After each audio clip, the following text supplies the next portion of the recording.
Hello, my name is Lucian McGuinness, and this is part B of my critical reflection.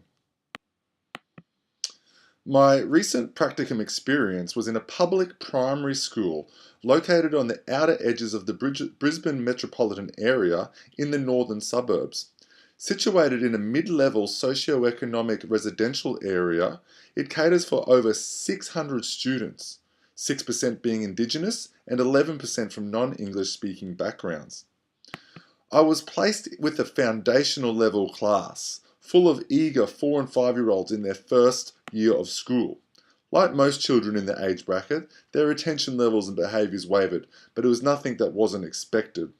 There were 5 EALD students, 3 Indigenous students, and a couple of students with learning needs. The classroom had 2 teachers who shared the teaching time, as well as a full-time teacher's aide. After much discussion with my mentors, we decided the focus area for this task would be in literacy.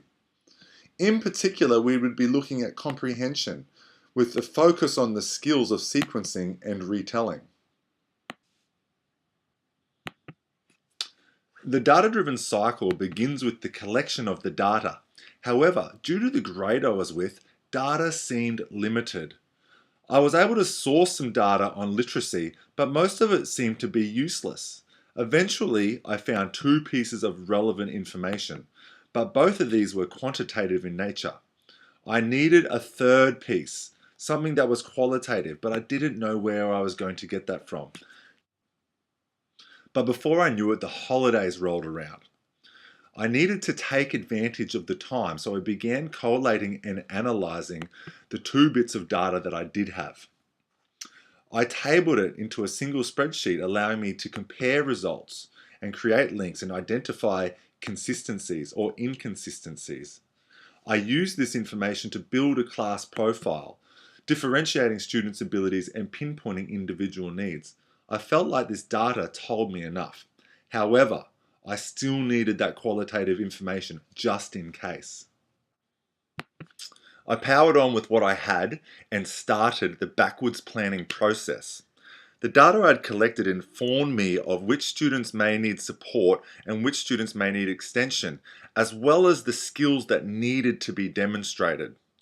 These skills were linked to the Australian curriculum and its associated content descriptors, which then became the learning goals for the unit. I also designed a summative assessment for students to demonstrate their learning, and I used the QCAA website to design a rubric that would help me measure the student's success in the learning area. The next stage of the process was to plan and implement the unit and its lessons. I aimed to align the curriculum and the assessment with the teaching and learning through the unit. I tried to use authentic and engaging activities that would reflect high impact pedagogy. It is also the time when I got to collect that qualitative data I was missing. This data flipped everything I knew on its side. I found that the students could already do the skills of sequencing and retelling. They just hadn't been given the opportunity to demonstrate it. All they needed was refinement and development in the area. They didn't need to be taught it from scratch. The final part of the data-driven instruction involves reflection. I was fortunate enough to be able to reflect throughout the process, using running records, and on most days being able to have discussions with my mentors.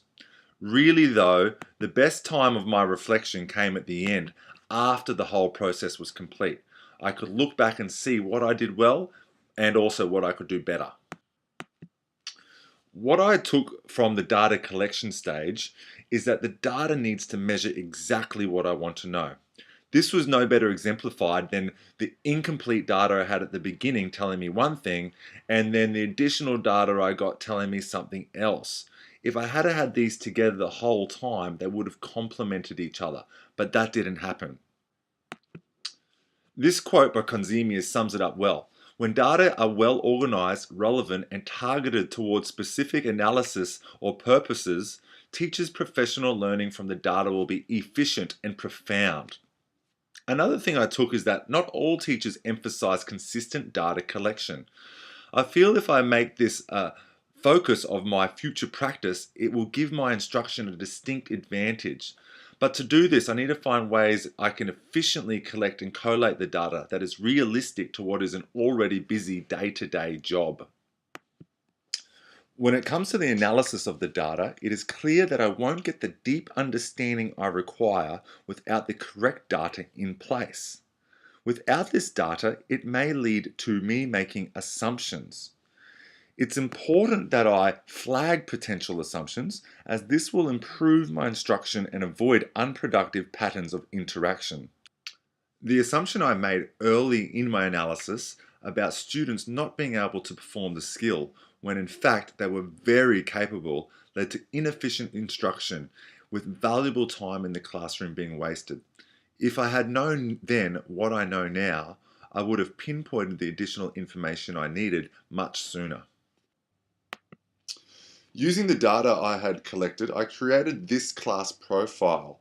As you can see, I was able to differentiate the students into high achieving, achieving, and low achieving groups, as well as pinpointing individuals and their needs. But you have to remember, this profile was made prior to the full triangulation of my data. If I had had all the data, this profile may have looked different. Another key learning I took from this part of the data-driven cycle involved the linking to the Australian curriculum. There seemed to be a number of potential outcomes that I could have achieved. This clouded my choice of learning goals. I needed to just choose a single outcome, making it clearer what the goal of the unit should be. The next stage ushered in the backwards planning process. What I learned about backwards planning is that it is not rigid. I do not have to complete this action in a set order. It is process focused, with a quality outcome occurring if I think and rethink each component in a non-linear fashion. Successful designers will find themselves constantly circling back to aspects of the design that need to be revised or rethought entirely in light of reflection, feedback from others, and experience with the learners. The biggest mistake I made in this planning process was trying to align all my activities with the traditional lesson plan template provided. The prep lesson is different to the lessons held with the older grades. The map is not always the territory. Not all lessons have to have the same format. I need to trust myself and just achieve the learning outcomes in the best way I know how. The implementation of the unit went quite well. I was really happy with how it ran. I successfully implemented numerous high-impact pedagogies. My teaching was explicit, I used ICT, the activities were authentic and engaging. But upon reflection, the only issues I had with this stage seemed to stem from my earlier mistakes regarding the data and the lesson formats. The unit stretched out much longer than it really needed to be. Clearly, the students had mastered and demonstrated the skills early on, and while they still enjoyed the lessons, they were perhaps unnecessary. Time in the classroom is a valuable commodity. Next time, I must ensure that I use it more efficiently. Marking of the assessment piece using the rubric I designed was quite subjective. Clearly, this is where the moderation process would help. I was not able to partake in the actual moderation process, but I did watch the videos and actively engaged in professional dialogue about the process. I feel this has familiarized myself with how it works, but I do want to participate in the actual event. Interestingly, I had a couple of students who had clearly demonstrated that they could perform the skills throughout the unit. However, when it came to the actual assessment, for one reason or another, they chose not to apply themselves. This was hard to fathom as I knew what they could do, but they just didn't show up to do it on the day.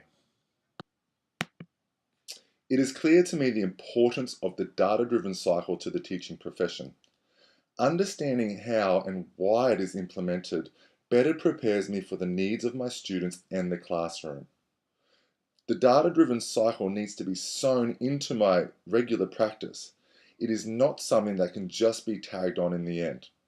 The learning I've done in this course will set me up for some future success.